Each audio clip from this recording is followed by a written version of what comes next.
Hello everyone, hello everybody. Yan, panibagong araw, panibagong vlog na naman tayo nakasap.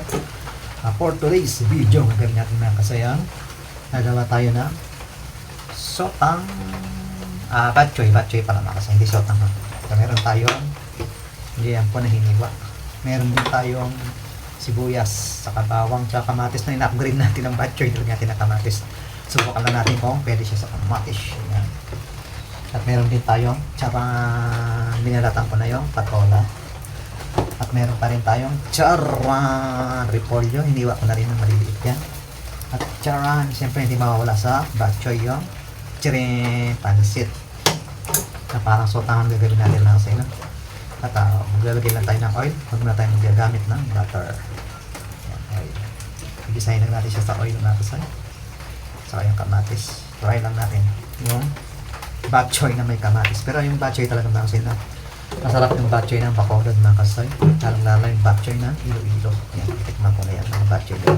Pero meron din naman ng batchoy dito sa ating mga kasay na nagkaibahan ng batchoy dito sa Luzon na kasi yung batchoy natin ay may dugo. Yan, may dugo yung batchoy na niluluto ko dati sa Pampanga. Magamit kami ng dugo sa batchoy. Unahin natin gisahin mga kasay yan. Nawala natin sandok. Hanapin ko muna. Where do you sandok? Dito lang pala. Sandok na. Unahin na natin yung sibuyas. Hindi tayo maglalagay ng luya. Muna ako ng sibuyas. Pa natin. Maulang araw ngayon natin. Araw ngayon ay Martes. Araw ng Martes. Hapon Lunes walang pasok ng mga nagtatrabaho kasi mayroon typhoon or bagyo. Tapos sunod na natin itong bawang mga kasi bawang. Kakaiba yung batchoy natin mga kasi meron siyang kamatis. Diyan diba kamatis na with batchoy. Ang batchoy mga kasi yan masarap yun siya. Lalo na yung bihon ang gamit natin ng batchoy. Bihon siya. Hindi siya madulas na bihon. As in na bihon na pangpansit gamit natin mga kasi. Yun lang ang gamit natin. Tapos susunod natin yung kamatis. Para yun naman ito. Batchoy with kamatis. Mali natin ito, diba? Yung mga prutas nga, na juice, hinahalo-halo nila, diba? Yung guwaba, yung orange, diba? Hinahalo nila yung mix sila, diba? Mixed juice, para ba? Mangga, kaya gawin natin sa batchoy ito. Lagyan natin ng kamatis.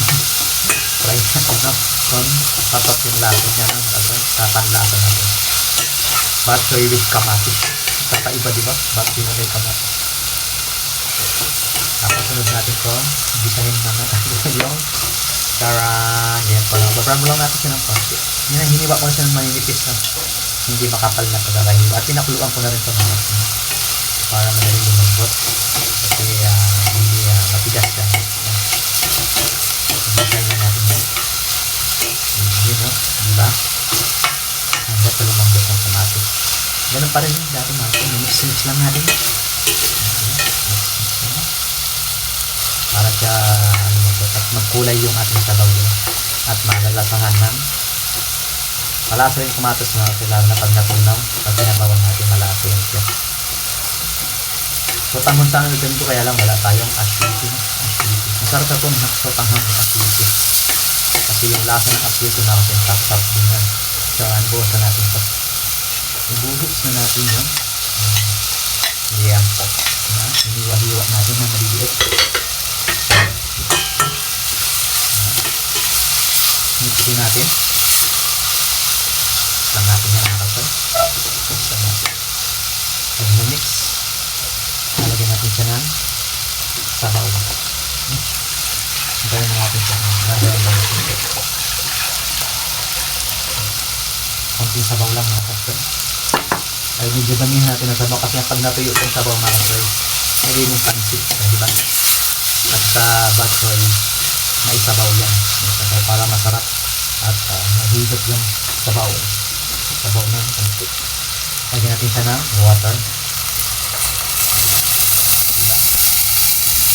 Natin batchoy. Pwede natin dagdagan pa ng water. Yung gusto kong may sabaw, diba? Yan naman ang kulay.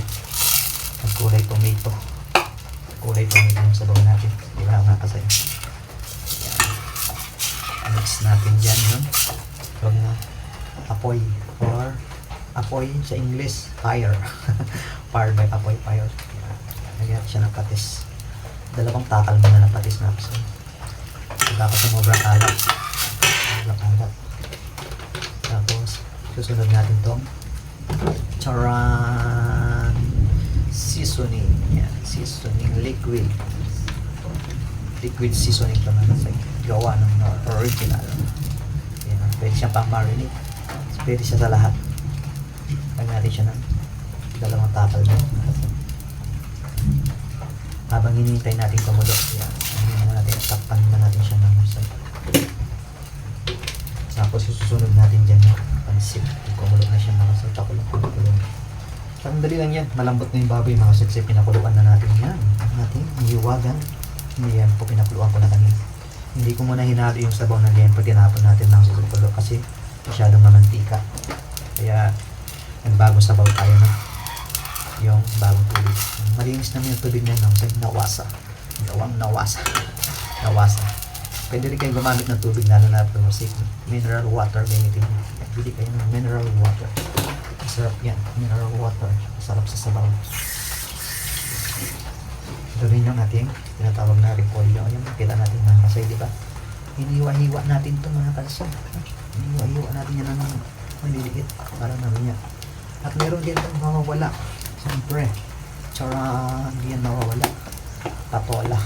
Patola. Napakasarap yun. Kaya kumukulo na nakasay. I-mix lang natin siya makasay. Habang kumukulo siya. Kasi pag kumukulo ito, makakulo na siya. Pakpan na natin makasay. Kaya natin siyang kumulo ng kumulo. Kung katapos mo ito yung pansit, sinasabi ko. Pinumpit-bit ko na ito ng maliit para hindi tayo mahirap. Kasi pag masyadong mahaba, di ba? Pag kinukutsara natin mahaba, nahirapan tayo kasi sobrang haba yan. Kaya ginunting-gunting ko siya. Binabad ko muna ito mga kasi sa tubig. No? Binabad mo natin siya sa tubig. Ayan, kumulo na mga kasi. Pakabilis talaga. Tcharan! Di ba? Matakas na kulo. Susunod na natin itong pansit. Pansit. Yun. Ubusan natin tayo ng paminta. Saka na natin lagyan ng paminta. Pag kumukulong-kulo-kulo na talaga siya mga kasi. Pwede na natin ito ilagay ang pansit kasi kumukulo na siya. Lagyan natin siya. Kamayin na lang natin na kasi. Malinis ang kamay ko, nahugas na ito. Napakadami ata nagalay itong pansit. Pero pag kinulang ng pansit na kasi dagdagan natin ng sabaw. Pinala ko muna yung pansit para yung tubig hindi mabatad yung pansit. Sunod natin na kasi yun. Yan, diba? Yan. Hintay na natin siya. Hanggat sa lumambot yung pansit. Pag malambot na yung pansit na kasi susunod natin yung charan. Susunod natin yung bachelor na. Oops. Charan na yung mga kasi kulong-kulo na siya. No? Medyo natutuyo siyang mga kasi. Natutuyo sa dahil sa pansit. No? Pagdagan natin ng sabaw mga kasi. Pagdagan natin siya ng sabaw no? Para hindi siya matuyo. Pagdagan natin ng sabaw. Pinagdagan natin ng sabaw. So, dagdagan natin ng seasoning na takarin natin. Okay, tama na yung nasa. Ito yung tuyo siya kasi magiging pansit. Ito, gano'n natin. Sabi natin yung nagdag na yun. Naparami yata yung lagay na pansit natin. Kahit pala kaunti lang. Kasi tumutubo yung pansit. Habang dinadagdagan natin siya ng sabaw na kasi. Tayo na natin siya kumulo. Ayan, di ba? Ayan o. Kakaibang ating batche na kasi meron siyang kamatis. Tomato. Nalagay na rin. Mix na natin ito. Sulod na kasi ito kumulo. Mix natin itong patolan. Patolan. Tapos yung repolyo. Isang kulo lang yan mga kasoy. Isang kulo. Tama yan. Pag isang kulo.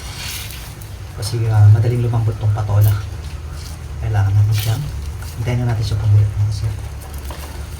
Hintayin na natin siya kumulo. Ayan. Kumukulo-kulo na no. Pagkatapos ng kumulo niya mga kasoy. Next na natin ito. Pwede rin natin sabay itong dahon repolyo. Hindi yung dahon. Yung tawag dyan repolyo yan. Garbage yan. Kumukulo pa siya mga kasoy. Pwede natin ito isunod patola. Sunod natin ito. Parang bariya pagkahiwa. Parang piso. Sunod natin patola. The best yan mga kasi. Ang patola yung malasa rin ito mga kasi. Malasa rin yan. Napaka, ano na luto natin mga kasi. Napakadaming ingredients. Meron siyang patola. Meron siyang repolyo. Diba? Ayan. Ay, madali lang lumambot ng patola. Hindi natin masyadong pagbuo. Ayun na. Mainit. Mainit siya mga kasi. Mainit. Kasi ano yung apoy, di ba? Mainit. At ilusunod na natin dyan yung pag medyo makita na natin yung malambot yung patola mga kasi. Yung next na natin to, may hiwagang repolyo. So, punong-puno talaga mga kasi. Pwede natin pagsabay-sabay yan. Madali lang naman siya lumambot. Di ba? Parang matutuyo na kasi sobrang dami ng natin gulay. Ibang gulay natin. Busin na natin ang sayang. Kasi mahal ang repolyo. So, kapag ang repolyo. Ayan, diba? Tak-tak natin. Tak-tak mo. Tak-tak mo. Ayan, tinaktak natin. Para, ayan. Isang kulot lang yan mga kalsik. Parang matutuyo siya. Wow! Dito ang daming sabaw. Hindi ko na nilagyan ito ng nor, no? Mas masarap kung mayroong nor chicken or nor pork or nor beef. Kaya hindi na natin siya nilagyan kasi meron na tayong seasoning na panlasa. Gagawin natin ng konting seasoning na kasi. Naparami ang seasoning natin. Alat. Patis. Tama na siya. So, di ba? May sabaw na kasi yun. Nagiging color yung sabaw dahil sa kamatis na nagiging kulay orange. Huwag na natin masyadong pakuluan mga kalson. Kasi baka sobrang lambot yung gulay. Isang kulot lang talaga ito.